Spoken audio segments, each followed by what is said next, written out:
c'est un livre qui parle un petit peu des mystères, l'affaire Betex.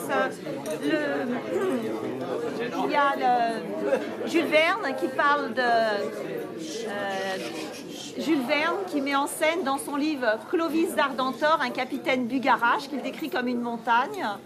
2 €. Voilà. Bugarache, village survivant de la fin du monde, un faux ou un tox? Selon plusieurs personnes, la rumeur aurait été créée de toutes pièces par la municipalité elle-même. Un moyen d'accentuer le tourisme, de faire marcher les commerces et d'attirer le regard.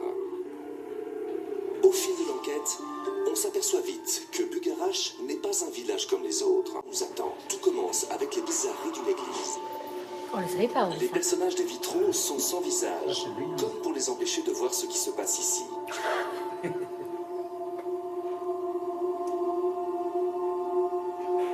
Dans toute l'église, seul ce vitrail est complet. Mais il semble plus proche d'une carte de tarot que d'un épisode biblique. Que peut bien signifier ce bateau, semblant voguer vers la fortune? Ce vitrail fait couler beaucoup d'encre. Le vitrail était cassé, enfin c'était un verre simple comme là, et les enfants en jouant au ballon l'ont cassé. Et le propriétaire du presbytère, comme c'était son fils qui l'avait cassé, est allé à Perpignan, il vendait des vitraux, il en a trouvé un avec les dimensions adéquates. Et ma foi, il a bien choisi, puisque comme c'est la chapelle des morts, voilà.